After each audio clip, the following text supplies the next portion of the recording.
If you or someone you love is dealing with brittle bones, osteoporosis, or osteopenia, you do not want to miss my conversation with the Bone Coach. Welcome to C60 Health Connections, where we meet with leading experts in the health and wellness space. On today's show, we are going to learn how you can support your bone health with Kevin Ellis, better known as the Bone Coach. Kevin is a certified integrative nutrition health coach, podcaster, YouTuber, bone health advocate, and is the founder of bonecoach.com. After an osteoporosis diagnosis in his early 30s, he realized just how challenging it can be for the average person to make sense of what needs to be done to improve and how to move forward confidently with a stronger bones plan. Today, not only has he transformed his own health and made continued progress on his own journey, he has now dedicated his life to helping women with osteopenia and osteoporosis gain clarity and confidence that improving is possible.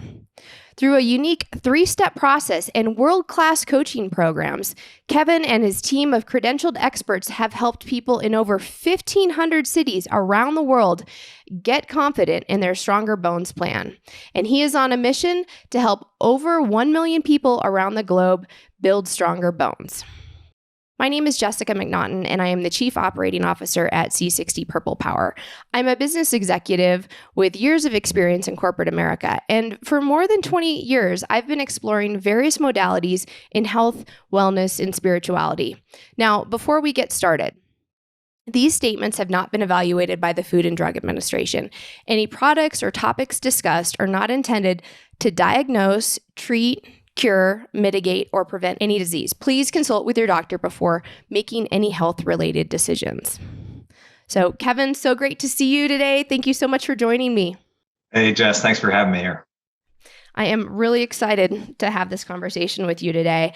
Let's just jump right into it. Can you tell us a little bit about your journey with bone health and what inspired you to start doing this work? Yeah, absolutely. Because it's not, you wouldn't think that, somebody who was diagnosed in their early 30s is happening all the time. And I would even back up, for me, my personal health journey started when I was a lot younger. When my mother was 5 months pregnant with me, my father was told he had cancer. And 2 months after I was born, he passed away. He was 35. And my entire life, I had this fear that I was going to follow in his footsteps to an early grave and not have the opportunity to grow, watch my kids grow up and experience the joys of being a father. And I was diagnosed with osteoporosis at 31 when I was still struggling with all these different health issues. And I thought my fate was going to be the same. I had a young daughter. I had a son on the way. I was devastated.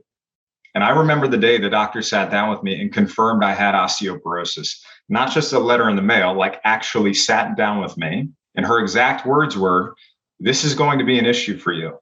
Bone drugs and fracture were my future." And I walked out of that office afraid. And for the people who know me well, they know I'm not typically the most emotional person. Okay. And there are very few things that strike fear into my heart, but that did. And I got home that night. I was laying on the couch across from my wife. My daughter was upstairs sleeping. And I looked up and I saw my favorite picture of her on the wall. And she was a little over 1 year old, wearing this cute polka dot dress, standing in front of a white picket fence, blonde hair, blue eyes, innocent and sweet as could be. And I just broke down crying. And I cried hard. It was the kind of cry that empties the sum of life's burdens. And after I was done, I looked over at my wife and I just said, "I just want to dance with my daughter on her wedding day." She needed her daddy. And I questioned at that point whether I'd even be alive to be there for her.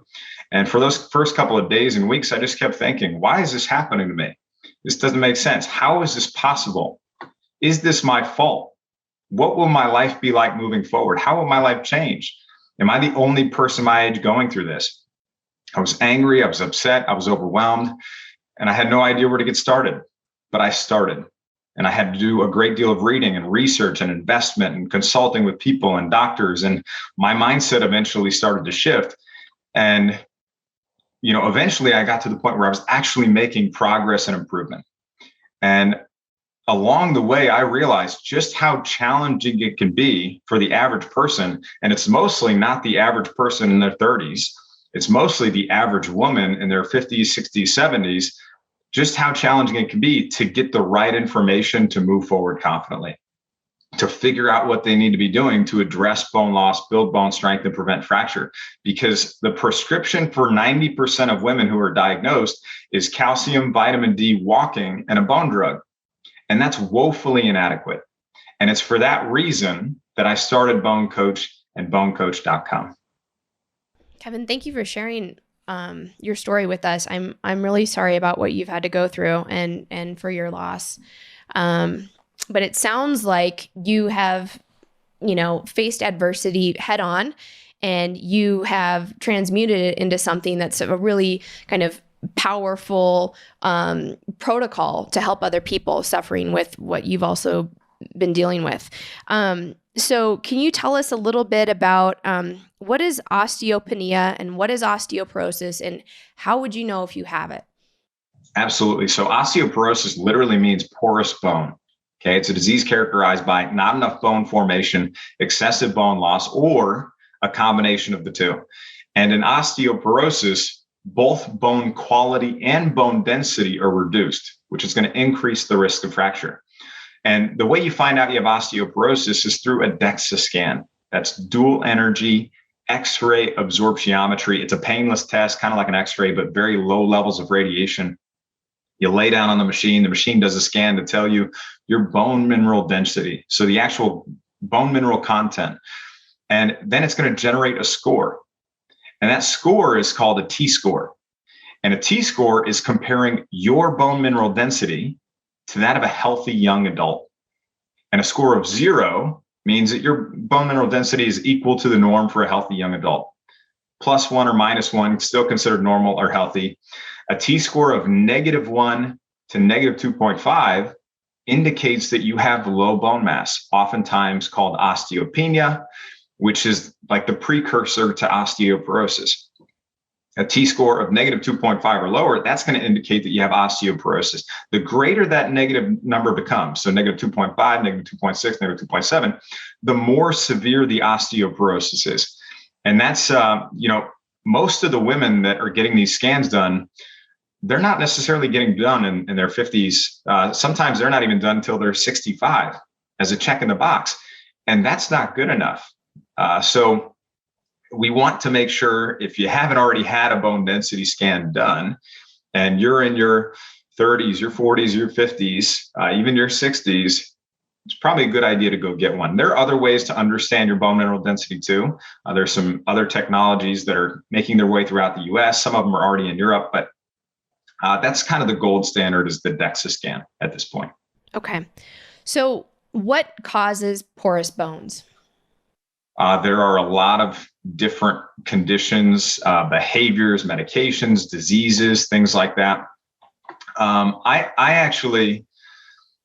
would say that in terms of what's causing the hole, so like I use the analogy of a bucket when I'm talking about bone mineral density, but in terms of what can cause bone loss, okay, so there's primary osteoporosis, which is going to be associated with a decrease in estrogen in postmenopausal women.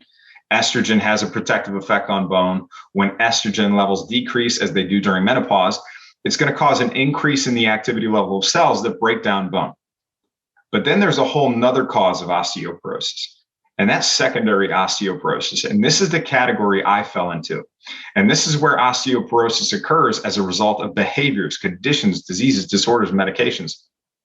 Most people who are unexpectedly diagnosed in their 30s, 40s, 50s, even their 60s, have or had a secondary cause. And if that cause is still contributing to bone loss, it has to be figured out, right? So it could be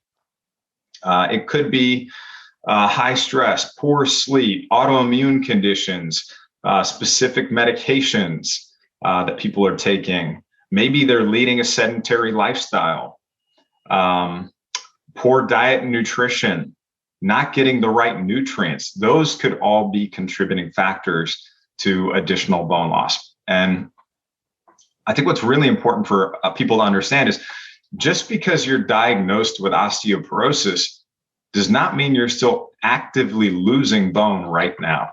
And a lot of people don't necessarily understand that. And this is where I'm going to use the kind of metaphor of a bucket that I like to use. So imagine your body, the bucket represents your body. The water within the bucket represents your bone mineral density, the measure of how much bone you have. Then I tell people to visualize that this bucket has a small hole in it with a very tiny leak. And over time, over years and years, the water level in that bucket gets lower and lower and lower until one day you realize your water is low, right? You get this bone density scan, you realize you have low bone density, and you're shocked. You thought your bucket was full of water. And usually it's one of two scenarios.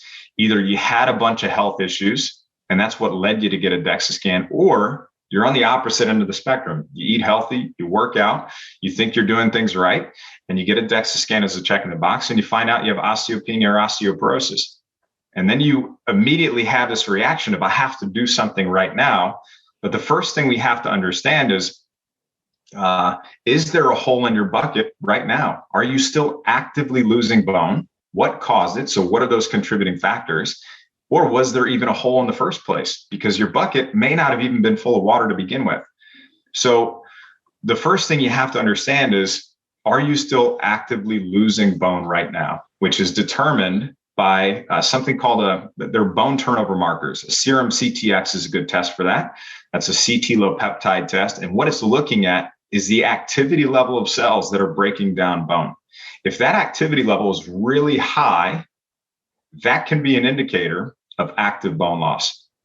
Okay, and that has to be addressed. So then we go exploring and looking to figure out what those root cause issues, what's causing the hole in the bucket, so that we can actually address those things objectively.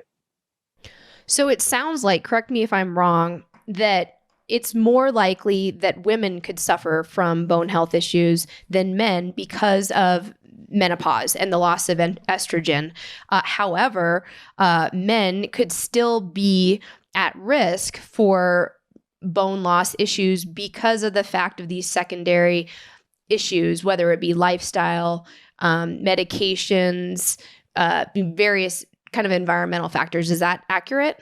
Absolutely. Yeah. So men can develop osteoporosis. Men can have osteoporosis. Perfect example would be my situation too, right? Most people don't think a young male, early 30s, is going to have osteoporosis, but it can happen, right? For me, celiac disease was a primary contributor. Malabsorbing nutrients for many, many years, your body needs those nutrients to execute its daily functions. And if you're not taking those in, or you're not absorbing those nutrients, your body's going to rake them from your bones, which is a great place for mineral reserves, calcium being one of those primary mineral constituents. It's going to break those from your bones to perform its daily functions. So yes, men can absolutely have and develop osteoporosis. There's a greater likelihood of that happening and of them being aware of it also, because most men are not getting DEXA scans. And when women hit menopause, they have the potential to lose up to 20% of their bone mass in a 5-year period. Sometimes, if they're not taking the proper, addressing those properly and things like that. So that's can absolutely happen in men though too. So are there, you mentioned celiac disease, but are there other autoimmune diseases that may put people at greater risk for bone deterioration? Absolutely. So lupus is one that's pretty well documented that's going to contribute to bone loss. Any of the conditions like celiac disease obviously affects the digestive system. Anything that prohibits or inhibits nutrient absorption, that can be a contributor to bone loss and osteoporosis. So even ulcerative colitis or Crohn's disease, those are some other ones that can affect nutrient absorption. But yes, autoimmune disease also, what's happening in autoimmune disease is you're also going to have that increase in inflammation in the body if your autoimmune disease is not in remission. And inflammation is going to contribute to bone breakdown. So it's really important, if you do have an autoimmune disease, that you're doing the things that you need to do to make sure you can put that autoimmune disease into remission. So anti-inflammatory diet, making sure you've got good diet and lifestyle habits, and just keeping your stress low, improving your sleep, doing all those right things are really going to set you up for at least minimizing the impact of some of that loss. Okay. Are there certain environmental factors, including chemicals, that we may be consuming that could be contributing to the deterioration of our bones? Chemicals can absolutely be a contributor. Anything that's going to increase free radicals in the body, right? Anything that's going to contribute to cell damage. So any chemicals that you're taking in, whether that's through your food, whether that's through your environment, whether that's through spraying the weeds on your lawn, or laying down fertilizers, or glyphosate that's on some of the foods that people are consuming. If we're not consuming organic produce and things like that, those can all potentially contribute. There aren't necessarily as many direct studies or anything like that showing specific chemicals having a specific effect on bone. But if we know that something is going to damage cells, create free radicals, create damage in the body, be a source of inflammation, that's going to in turn contribute to not being a good thing for our bones. Okay. Specifically, how do lifestyle choices, whether it's healthy or unhealthy, impact bone health? I mean, if we're talking about diet and lifestyle, diet's going to play a major role in terms of supporting good bone health, right? And let's even just talk about diet for a second, because I want to go into it's really not just about what you're eating, it's what you're absorbing. I just talked about a bucket for a minute as an example of like, hey, your body and your bones are like a bucket, but I want you to forget about that one. I want you to think of our body and our bones as being like plants. In order to grow, they need the right nutrients and the right conditions, right? Most people focus so much on the nutrients, the salads, the smoothies, the supplements, that they fail to consider the soil. And our gut is like the soil. We absorb almost everything here. So when we take in food or supplements, we start to break them down into smaller pieces in our mouth. That food's going to make its way into our stomach, where it's churned in this acidic mix, where we break it down even further. And then it makes its way to our small intestine, our soil. And this is where nutrients are broken down to the smallest form to be absorbed by us, the plants. But in order to absorb anything, we need roots in our soil. And our roots are called villi. These tiny hair-like projections cover our small intestine and are responsible for absorbing nutrients. They absorb nutrients from the food you eat and then shuttle those nutrients into your bloodstream so they can travel where they're needed in the body, whether that's for healing a cut on your hand, growing your hair or fingernails, or rebuilding stronger bones. The job of our roots, our villi, is so important that the total surface area they use to absorb nutrients is the size of a football field. How amazing is that, right? But when we have poor digestion and our gut health isn't optimal, we can't properly break down our food. And when we can't properly break down our food, nutrients aren't going to be available. And if nutrients aren't available, the villi aren't going to be able to absorb them. And the body's not going to have the raw materials and resources needed to rebuild stronger, healthier bones. So what we need to do is, first, we need to understand, are nutrients making it to your soil? Okay, so if you have bloating, belching, burping, excessive gas, diarrhea after meals, you feel like food just sits in your stomach and stagnates for a long time, there's a good chance you have low stomach acid. Age, stress, nutrient deficiencies, gut infections, those are all going to be contributors. Surprisingly, do you know what one of the best indicators of low stomach acid is? No, tell me. Reflux. Shocking, right? So, and when people have acid reflux, what are they going to take for it? They're going to take the same thing. Yeah, same thing I took for a number of years. Tums, proton pump inhibitors like Prilosec, Prevacid, Nexium, Omeprazole. And like most people who take PPIs, I mistakenly thought I had too much stomach acid. And I ended up suppressing what little stomach acid I did have.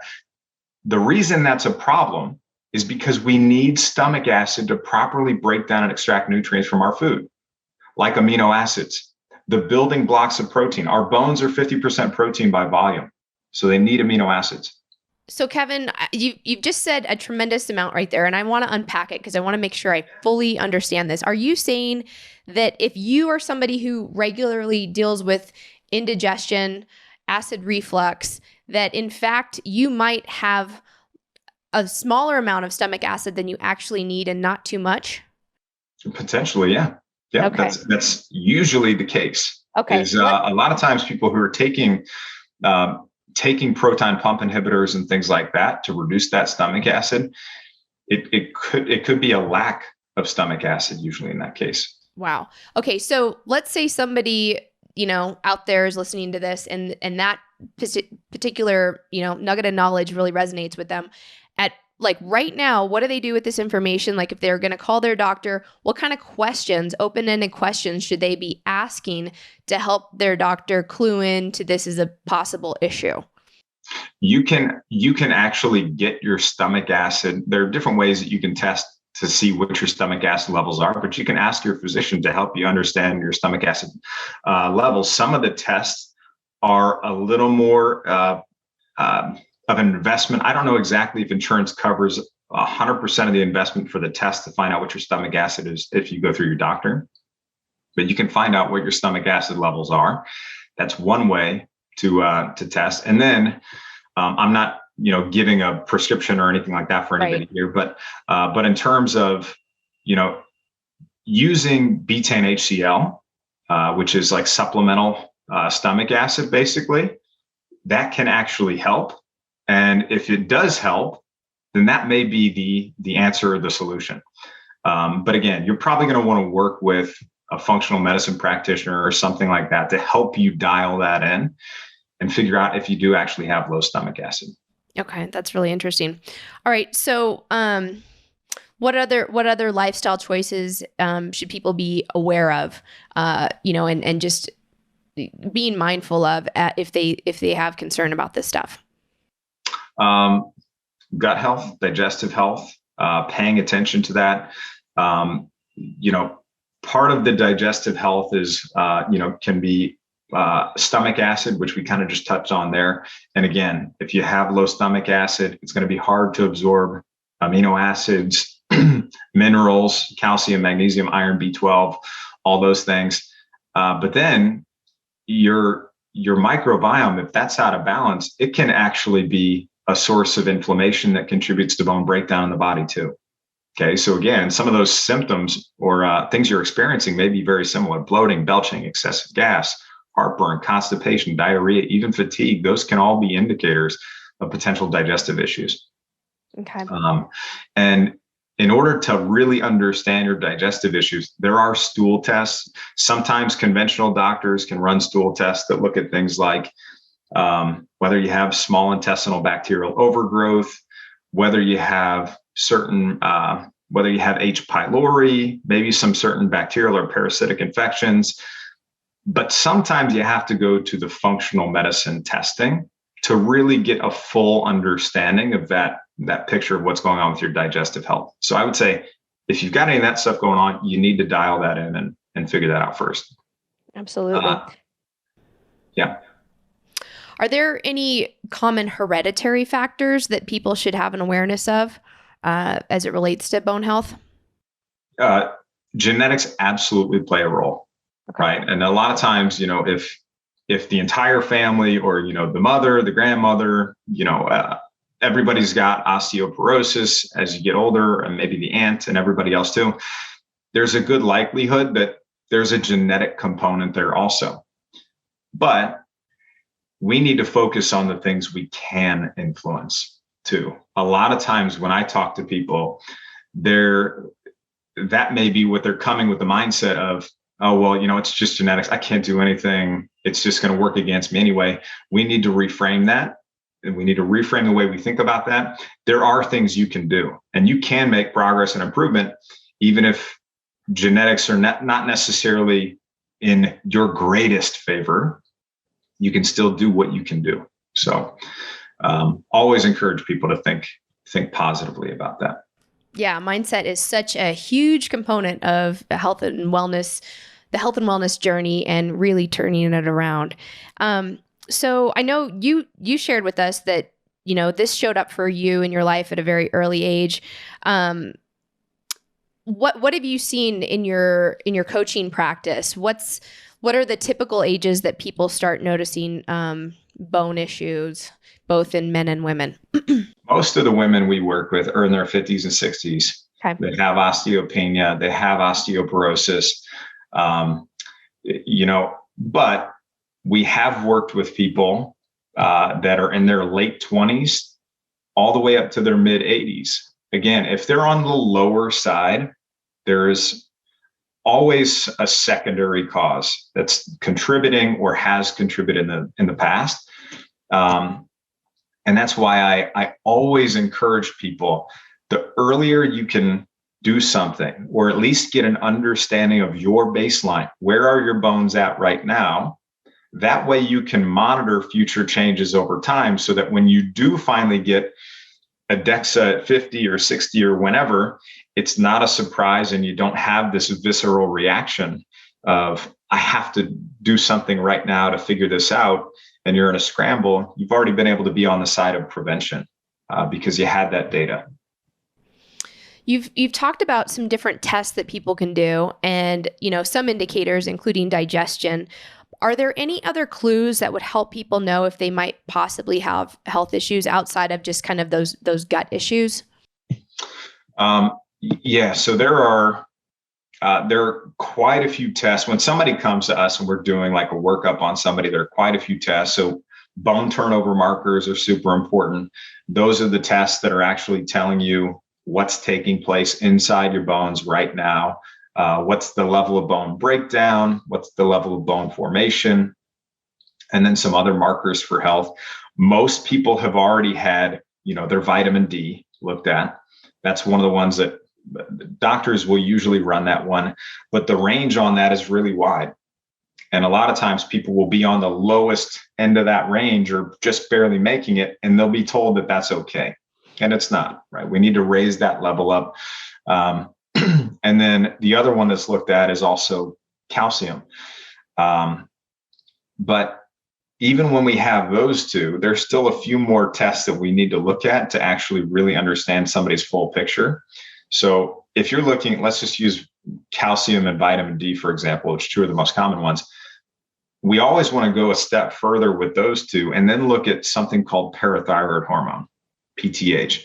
And that's going to help us really understand what's going on. There are these tiny little rice-sized glands that sit right on the outside of the thyroid, and they help control our blood calcium levels.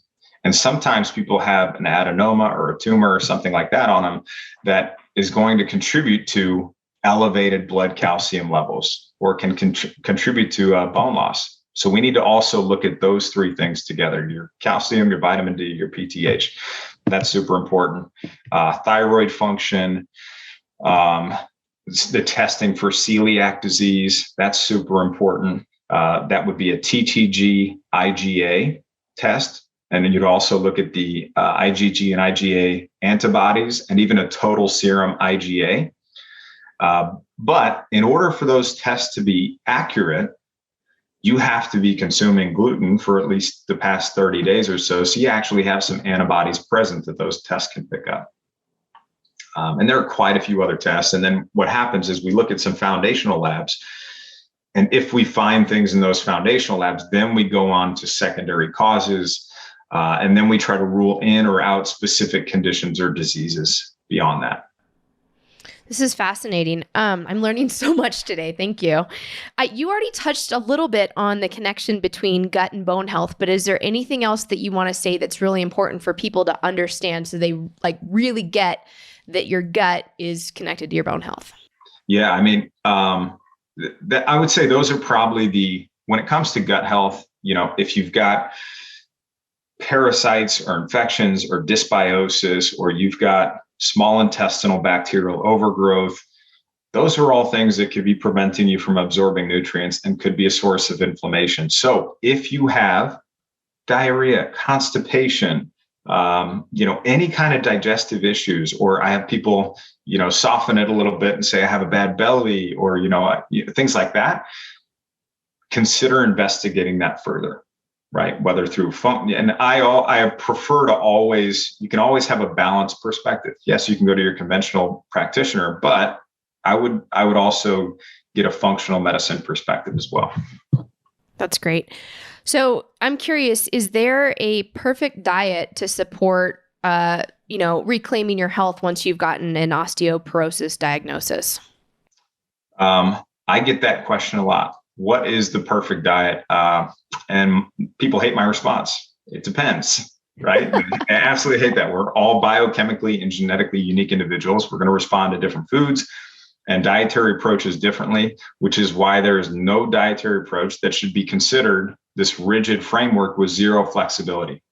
And it's also why when you see someone saying everyone should eat this specific superfood, whether that's I don't know, there's so many superfoods out there, but because it's guaranteed to be good for your body and your bones, make note of it, but realize it might not work for you, right? Because no matter how much of a superfood or health food somebody claims something is, if it creates inflammation in your body, it is not a health food for you. I'm so glad you said that. And where you are in your health journey is another important consideration. If you're working to overcome digestive issues, bacterial overgrowth, candida, put autoimmune disease into remission, your dietary approach is going to differ significantly from somebody who's not dealing with those things.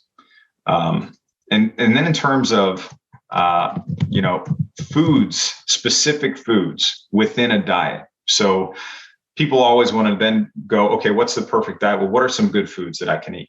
So there are foods that work really well for most people. I don't like to generalize things and say it's going to be for everybody, but for the most part, these are some ones that work really good for a lot of people. The first one, salmon, sardines, mackerel, herring with the bones in. Now, people might be like, oh, I don't want to eat the bones of, a fish. I'm talking about canned salmon and canned sardines. You're not going to go get a fillet and then eat the actual hard bones out of that. When you get them in a can, the bones are soft. They almost melt. And the good thing about these bones is that they contain all of the minerals and all of the nutrients and things like that your bones need. They also contain omega-3s. Okay, and omega-3s are going to help dampen inflammation in the body also. So, and they're a great source of protein too. So, healthy fish, that's great. Great brand, Vital Choice, really great brand to use there. And then another, let's talk about coconut oil for a second. Okay, it's considered one of the healthiest foods on the planet. Over 1,500 studies showing its benefits. Good for energy, weight, brain function, heart health, memory, skin, hair, teeth, gut health, and even bones. For bones, there are 2 studies that looked at the use of virgin coconut oil. Both help show that virgin coconut oil is going to be helpful, not just in the protection against bone loss, but also in the actual improvement of bone structure. And that's due in part to the high levels of compounds in coconut oil called polyphenols, which are going to help protect the body cells and tissues from damage. And then coconut oil also contains this type of fatty acids called medium chain triglycerides. And we're going to call them MCTs, and they're metabolized differently than other fats. They go straight to the liver, where they're converted instantly into energy and ketones. And ketones are an efficient, clean burning energy source for the body. It also, just how we were talking about gut health earlier, coconut oil has antimicrobial and antifungal effects. Close to 50% of the fatty acids in coconut oil are lauric acid. And when the body digests lauric acid, it forms a substance called monolaurin. And both lauric acid and monolaurin, that's going to help fight those bad bugs, those pathogens, the same bacteria that causes staph infections, C. diff, same candida yeast that causes oral thrush. So that's a great one too. That's a great addition. There's one other one that I really like, arugula. Arugula, leafy green, same cruciferous family of vegetables as broccoli and kale. It's rich in folate, vitamin C, vitamin K, calcium. All those are going to be important for bone health. And arugula also contains high levels of phytonutrients, beta carotene, zeaxanthin, lutein. That's going to be great for your skin health, your eye health too. And a lot of times people are eating a lot of spinach. And spinach is not necessarily, it's not a bad leafy green or a bad vegetable. We don't need to, vilify anything, but it's a common one that a lot of people use, but it's high in oxalates. And oxalates are considered an anti-nutrient that can bind up bone healthy minerals like calcium in our intestinal tract and block their absorption. And some people, if they've got digestive issues, kidney stones, arthritis, joint pain, those may be some indicators. They may have a hard time breaking down and degrading that oxalate. So it's not to say never eat food with oxalate. That would probably be hard for a lot of people, but we can swap the spinach in some of those cases for arugula. That could be a good choice there. There are some other foods there also, but that's a good starting point too. Okay. Great. Are there different ways that you could potentially prepare spinach that would help you digest it, better? Yeah, you can. When you boil and blanch and things like that, boiling is going to reduce oxalates the most. But you also are going to lose some nutrients with that as well, too. So it's not to say that one of the things with spinach is that when you look on, let's say you go to the store and you see one of those containers of spinach and it says spinach has this much calcium in it. 95% of that calcium is not bioavailable. It's not actually going to be able to be absorbed because it's bound up with oxalates. So it's not going to be representative. You can't count that towards your daily totals of what you need. Okay. All right. So I'm curious, what role does exercise have in bone health? Exercise plays a big role, right? So I was kind of talking about earlier that in terms of if someone is leading a sedentary lifestyle, that's not going to be the best thing. It's going to be worse for you than actually doing something, right? And then when it comes to bone health, like in our world, most of the women we work with have osteopenia and osteoporosis. We just want to make sure we're doing the right things. We're progressing slowly. We've got the right body mechanics. And then we focus on the two different types of stimuli that are actually going to help support good bone health. So we've got muscle pulling on bone, and we have impact. The most effective interventions are going to use one or both in combination. So muscle pulls on bone to make them stronger. That's a mechanical signal sending a chemical signal, okay, to grow and become stronger, to induce that change. And then we have impact exercise, which, especially if somebody hasn't been doing impact exercise, that's something we want to progress slowly to. The studies are going to show more of an effect for exercise. Let's say we're doing weightlifting that are more intense, 5 to 10 rep range. And the things that we're doing in terms of endurance exercise are not usually going to be the best things to support bone health, and then sometimes can have an adverse effect. If that's something that, long distance swimmers, long distance running, they don't have that varied impact. Swimming specifically is, it's not weight bearing, right? So we don't have that load that's being applied to our skeleton. And it's not saying don't ever do these things. It's just saying keep that in mind. If we're considering, if you're doing the 20 miles on a Peloton every single day, there's a good chance that's going to be working against you. Okay, that's not going to be the best thing to support your bone health. We need to vary that. We need to bring in some resistance training, get you standing on the ground, and do some of those more compound movements that are going to engage more muscle, that are going to actually help you build bone strength and muscle strength.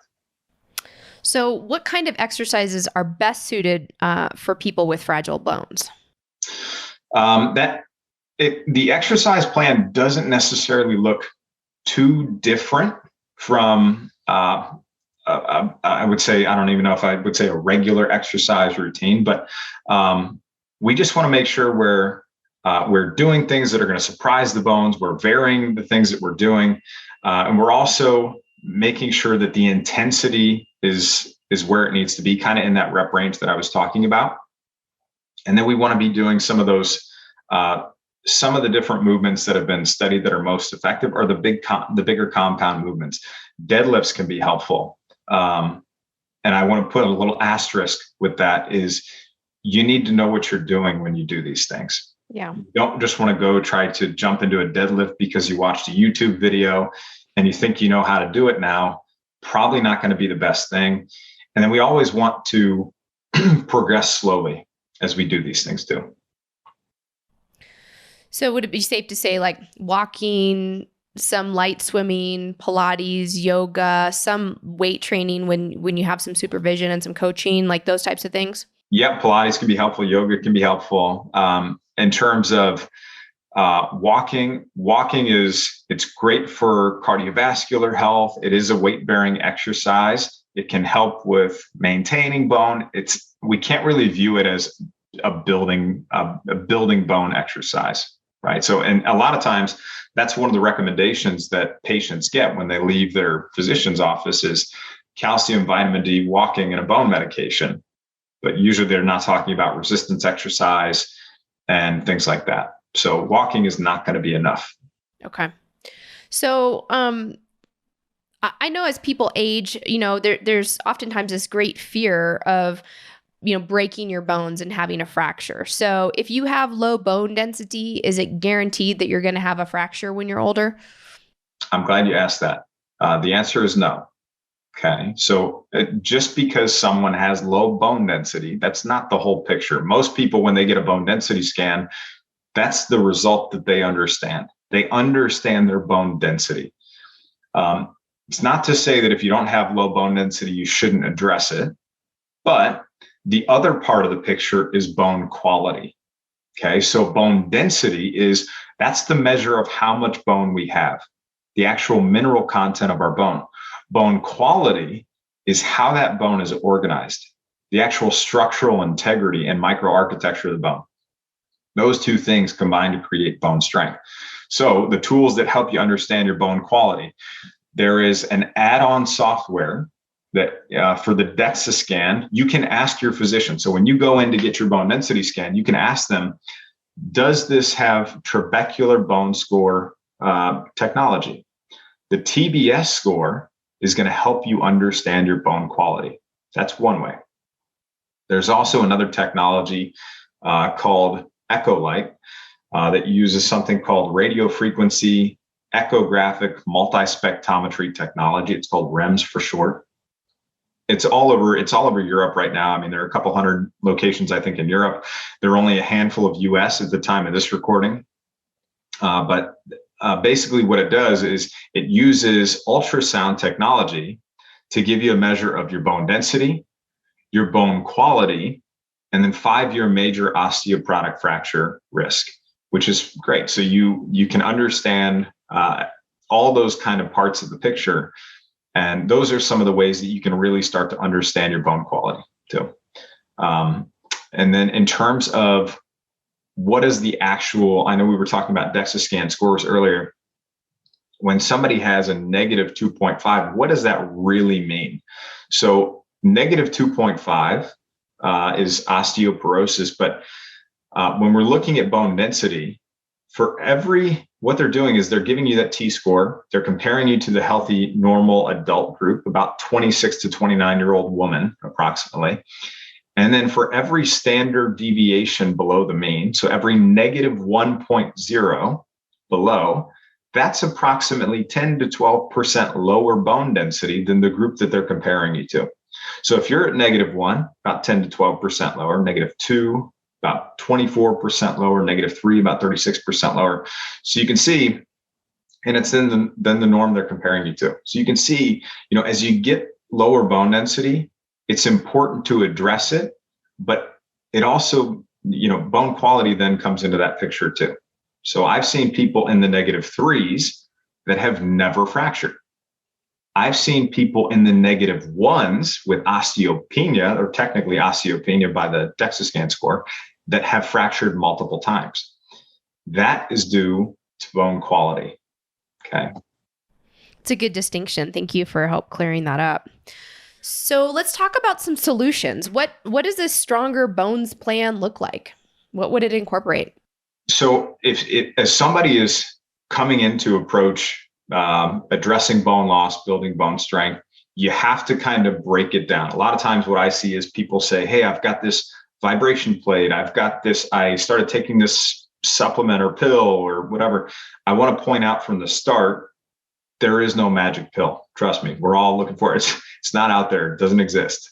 So that's the first thing we have to point out. The next thing is, we don't just want to have this collection of tactical pieces that we've put together and just hope that that's what's going to lead to the result we're looking for. We need to have a plan. So if we're looking at a Stronger Bones plan, the first step has to be identifying and addressing root cause issues of bone loss. Okay, that has to do with getting the right testing done, knowing how to ask your doctor for those tests, getting the results back. When you get the results back, even if they're within normal range, a lot of times there can still be patterns taking place in the body that have to be addressed. Okay, so we need to know how to address those things. That's the first step, identify and address bone loss. The second step is nourish. You have to nourish your body, restore the raw materials and nutrients that you need for stronger, healthier bone through diet, digestion, absorption. You need to make sure you have the right inputs to produce stronger outputs, because you can't possibly expect to rebuild something that's not there, right? And that takes place, really getting the right nutrients takes place on 3 layers. The first layer, are you taking in the right nutrients in the right amounts? That's layer 1. The second layer is, are you actually absorbing those nutrients? And even if you have overt digestive issues, there's a good chance there's an absorption issue there. And those digestive issues could contribute to bone breakdown in the body. So that's a big one at level 2. And the third level is, are those nutrients making it to the cell level? Okay. A lot of times, even if someone is eating healthy at layer 1, I'm eating paleo, I'm eating salmon and leafy greens and all that, they might not be hitting layer 1. So it's really hard for the rest of those things in some cases to line up. So that's kind of step 2. The third step is build. You have to build strength of body, strength of mind, strength of bone. You need to reduce your stress, improve your sleep, dial in your exercise, optimize your hormones, and all those other areas that we need to do to actually build bone strength. And we have to do them in a way that's going to prevent fracture and injury, not just now, you think long-term too. That is what's going to set someone up for improvement. It is not just about, hey, I just got diagnosed with osteoporosis. I want to reverse osteoporosis, or I want to improve my bone density. It's great to set goals, but a lot of times what I see is people set the goal, but they don't break down the steps and they don't take actions that align with the steps to reach those goals. So you have to create the steps, make progress in each of those steps, and progress feeds up into improvement long-term. That's exciting. Really appreciate that. So I'm curious, is there anything that people should stop doing if they're concerned about bone health? Like, is there a, I just had a sip of coffee. I'm wondering how caffeine or, a cup of coffee, something like that maybe is part of my daily routine that I'm not thinking about might be contributing to a loss of bone density. Any things like that you want to talk about? Yeah. And in terms of coffee, for example, right? So I tend to break things down into maybe avoid or do less of or increase or up or something like that. So coffee, for example, is a big one a lot of people ask me about. And caffeine is obviously the primary thing in coffee most people are concerned about. So caffeine is going to very slightly increase calcium excretion, and it's going to decrease your GI absorption of calcium. Okay. But most people don't need to completely avoid coffee. Like, that's why we highlight it as in a drink less category, okay, right? In our programs and things like that. Caffeine intake greater than 300 milligrams a day. So a cup of coffee usually has 100 to 250 milligrams. that's going to increase the amount of calcium excreted in the urine and the risk for osteoporosis related fractures, right? But that's only been seen in those who are not meeting adequate daily calcium intake. Okay. So I would say in terms for most people, they don't need to completely rid coffee from their life. I would reduce it though. If you're drinking multiple cups, or your cup is 3 cups, right? Yeah. Probably a good idea to bring that down a little bit, but could still be a good, an okay addition. Okay. I really appreciate your balanced approach to addressing both bone health, because it sounds to me like the coaching that you do is very realistic and practical, and it's not a one size fits all protocol. It's like what works best for you in your body, in your lifestyle, and what you need and want. So I think that's really encouraging. So Kevin, bare bones, bottom line, what are the top 3 things people can do today to support their bone health? Number 1, if you don't know where your bone health is at right now, you don't have that objective data, go get it, right? Go get a bone density scan, understand your bone quality. It's okay if you can't understand your bone quality right from the start, but at least go get the DEXA scan or a bone density scan done. Understand that. Even if you're 30, you're 40, I would say especially get it when you're younger too. That's the first one. Once we know what our bone picture looks like, don't just start grabbing for tactical pieces, create a plan, right? Walk through the things that I just talked about there. Obviously, that's something we help people with every day. But even if you don't have our help, you can still go through and start making smart adjustments and improvements and things like that. The information is out there. And then the last thing is, for anybody who's been on any kind of health journey, right? Be patient with yourself. Be forgiving. It's okay. Nothing is ever going to be perfect from the start. But I always like to say, progress, never perfect, always possible.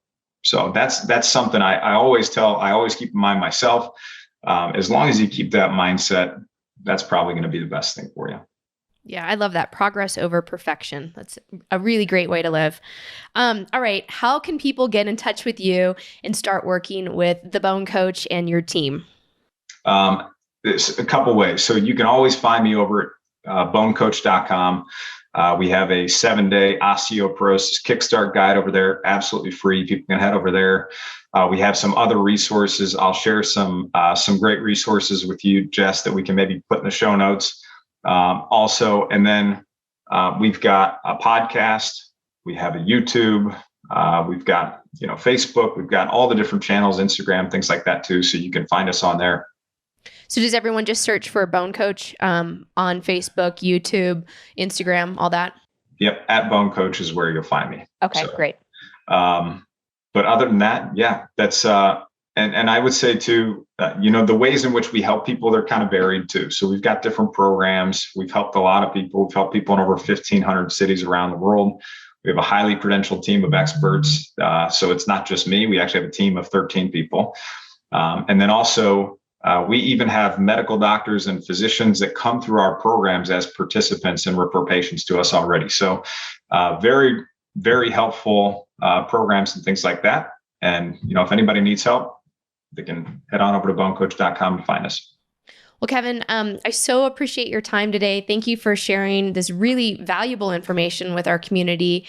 And thank you for the work that you're doing. Thank you for sharing your story. And, thank you for just being such an encouraging, inspired human being on the planet, trying to help people take back control over their health. We need more people like you. And I just greatly appreciate you for your work. So thank you so very much. Hey, thanks so much, Jess. I appreciate you having me here too. And you guys do amazing work too. So I appreciate you having me. Thanks. Thank you. We'll talk later. Bye.